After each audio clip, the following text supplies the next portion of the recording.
in the previous video, we have seen that how we are going to derive the formula of value added method.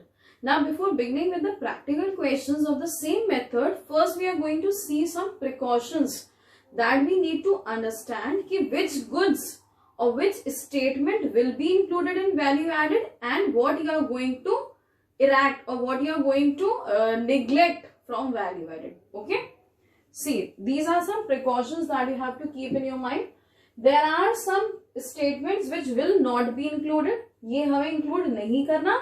And there are some statements which will be included in value added. Now we are going to see it one by one. See the first statement, intermediate goods. Intermediate goods means which are used for further production or it is used for further resale process. ये दोनों चीज हमने पढ़ी थी कि intermediate goods या तो resale किए जाते हैं या फिर वो फर्दर प्रोडक्शन में यूज में आते हैं. अब एक बात बताओ, अगर किसी बेकर ने आटा खरीदा उसको कुकी बनाने के लिए, ठीक है, मान लो आटा खरीदा आपने 40 रुपीज का और कुकीज बनाई 80 रुपीज की, लेट्स सपोज, ठीक. तो बेटा जब आप उस बिस्किट को खरीदते हो तो क्या उसमें ऑलरेडी वो 40 रुपीज इंक्लूडेड होते हैं जो आपने आटा खरीदा था? Obviously. So whenever someone asks you कि भाई इंटरमीडिएट गुड्स हम क्यों नहीं लेते या उनकी इनकम या उनके प्राइसेस को नेशनल इनकम काउंट करने में क्यों नहीं लेते, तो answer will be because the incomes और because the prices of intermediate goods are already merged in final goods. Clear? Second one, sale and purchase of second hand goods. Whenever you are going to sell or you are going to purchase the second hand commodity, it will not be included in national income. क्यों नहीं करेंगे? क्योंकि जब वो first time खरीदी या बेची गई थी, at that time that was already included in the national income.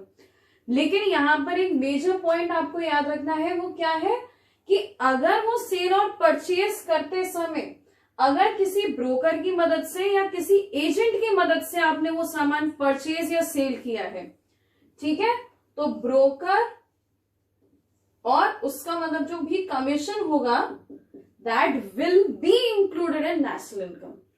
Brokerage charges, commission किसी भी एजेंट का, ये सारी चीजें नेशनल इनकम में काउंट की जाएंगी. लेकिन sale and purchase of second hand goods ये काउंटेबल नहीं होगा. Third situation, production of services for self consumption. Now what will be the production of services for self consumption? कौन सी ऐसी सर्विसेज होती हैं जो सेल्फ कंजम्पशन के लिए? Let's suppose if I am taking care of my parents, अगर मैं अपने मॉम डैड की केयर कर रही हूं, so will that I will be earning some money out of that? No ना. तो ऐसी कोई भी सर्विस जो हम सेल्फ कंजम्पशन के लिए करते हैं, ऐसी कोई भी सर्विस नेशनल इनकम में काउंट नहीं की जाती है, means it will not be counted in national income. But again there is one major point which you have to remember. लेकिन अगर आप किसी भी सर्विस को सेल्फ यूज के लिए लेते हो, अब थोड़ा फर्क समझना दोनों चीजों में क्या है. यहां हमने बोला production of service means itself I am going to produce that service, ठीक है. लेकिन बेटा यहां पर दूसरी चीज क्या याद रखनी है, if I am going to purchase any service for myself, which kind of purchase? Let's suppose if I am having a tuition teacher or a coaching teacher for me, ठीक है, मैंने पर्सनली अपने लिए कोई ट्यूशन टीचर रखा, मैंने personally अपने लिए कोई ड्राइवर रखा, तो मेड रखी इन केस, तो जो भी चीजें, सॉरी नॉट चीजें, जो भी services like tuition teacher service, driver, maids, अगर हम इन सर्विसेज को पर्सनल यूज के लिए यूज करते हैं, so obviously their incomes will be the part of national income. तो ये बहुत मेजर डिस्टिंक्शन है जो आपको बहुत केयरफुली याद रखना है, ठीक है. Now there will be some things which will be included in national income. क्या क्या चीजें हैं? सबसे पहले production of goods. Production of goods for self use. अगर हम किसी भी गुड का प्रोडक्शन करते हैं सेल्फ यूज के लिए, for example as I already said कि if I want to make coffee, let's suppose, ठीक है, मुझे कॉफी पीनी है तो मुझे कॉफी खरीद के भी लानी पड़ेगी ना, ठीक है, मुझे एक्सपेंडिचर करना पड़ेगा. और हाउस होल्ड का एक्सपेंडिचर तो ऑब्वियसली नेशनल इनकम का पार्ट होता ही होता है. हमने चैप्टर नंबर 1 में सर्कुलर फ्लो में पढ़ा था कि किस तरीके से हमारा एक्सपेंडिचर किसी और की इनकम बनती है. Yes, so my anything if I am going to purchase for myself, then obviously it will be the part of national income. ठीक है. नेक्स्ट क्या है, imputed value of owner occupied house. Imputed cost कौन सी होती है? 11th class को याद करो थोड़ा, माइक्रो इकोनॉमिक्स को. दो तरीके की कॉस्ट पड़ी थी, इम्प्लिसिट एंड एक्सप्लिसिट. एक्सप्लिसिट मतलब जो हम दूसरे लोगों को देते हैं, फैक्टर्स ऑफ प्रोडक्शन को देते हैं, and implicit cost were self producing cost. जैसे in case for let's suppose I am a teacher in someone's school, तो वो मुझे एक्सप्लिसिट कॉस्ट देंगे क्योंकि मैं उनको सर्विस दे रही हूँ. लेकिन अगर मैं कोचिंग सेंटर चलाती हूँ खुद के ही घर में बैठ के, ठीक है, मेरा ही घर है और मैं वही कोचिंग सेंटर रन कर रही हूँ, so there is some hidden cost. अगर मैं उसी जगह को अगर कहीं और लेती, मैं कहीं और कोचिंग अपना सेटअप करती, तो मुझे कुछ रेंट देना पड़ता, कुछ ना कुछ चार्जेस देने पड़ते.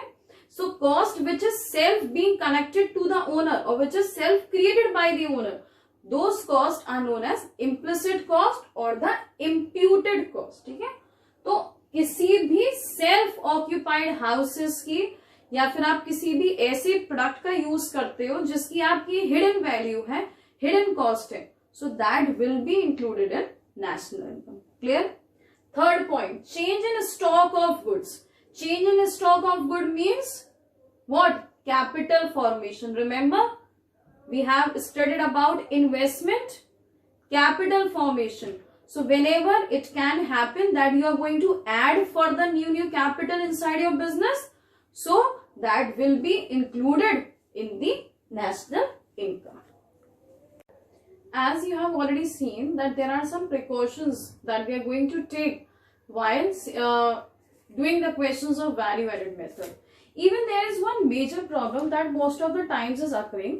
That is the problem of double counting. Now, what is meaning of the word double counting? Double counting means कि we are adding the values of the goods again and again. Means they are being added up more than once. Now, how they are added up once, or what is the misconception behind that, and how we can solve the problem of double counting, we are going to see that. See, for knowing about that, you have to first see the diagram which is there.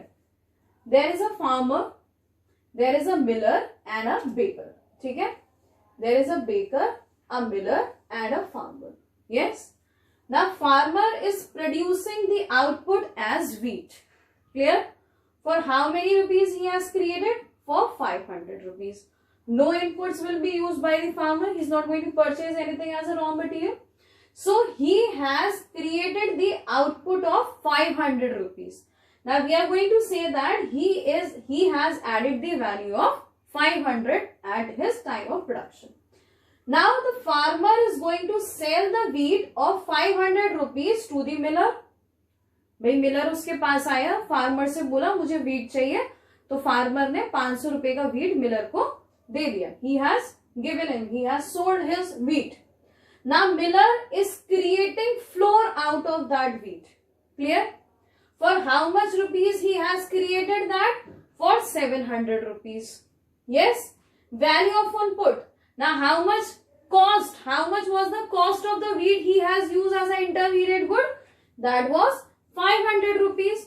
That means, अब देखो बेटा, जो एक concept हमने पढ़ा था, intermediate good कैसे मर्ज हो जाते हैं उनके प्राइसेस फाइनल गुड में.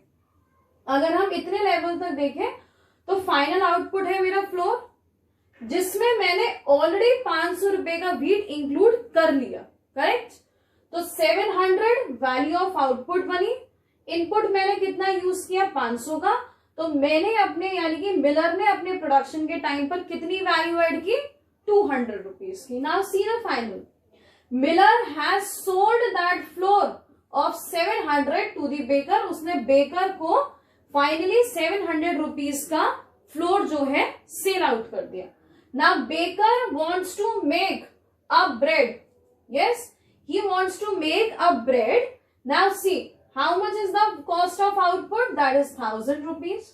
Yes, for that he has used the flour of 700 rupees. उन्होंने 700 रुपए का वो आटा यूज कर लिया. ठीक है.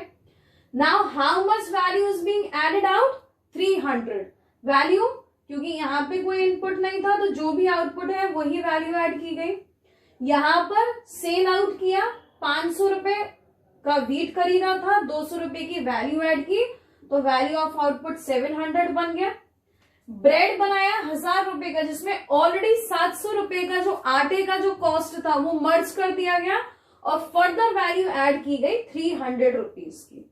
ठीक है, यहां पर अब एक मिसकंसेप्शन हो जाता है लोगों को कि भाई अब कौन सी वैल्यूज या कौन सी इनकम ऐसी है जिसको हम ऐड करके नेशनल इनकम बनाते हैं। Most of you will be seeing that कि भाई जो वैल्यू ऑफ आउटपुट है obviously that should be the part of national income. तो हम बोलेंगे 500 plus 700 plus 1000 is equals to 2200 rupees will be the national income of the country. No, that is wrong. That is a wrong conception that you are following. कभी भी value of output cannot be the final national income of a country. Why you know?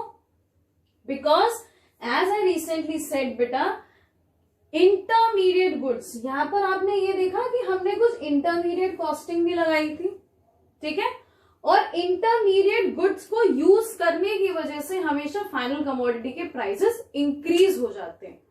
So we are not going to undertake the value of output. How you will be solving this problem of double counting? You have to always take or you have to always use the method of value added. In value added, what you will be doing? You will be just adding up the values which are being added up by the different producers at different level. कितनी value add करी? 500. कितना value add किया? 200. कितना value add किया? 300.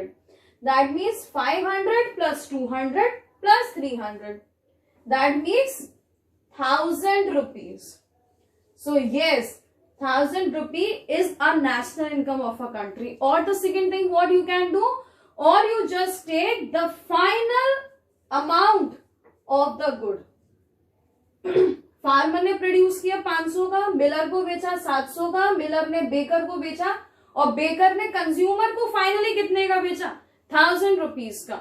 सो in spite of counting down all these things, हम केवल ये देखेंगे कि कमोडिटी फाइनली कितने रुपए की क्रिएट हुई, and that was for 1000 rupees. So just to remember two things कि how to solve the problem of double counting. First, you can use the method of value added. And second thing, in spite, if you don't want to use that method, then you are only going to take the cost of final commodity.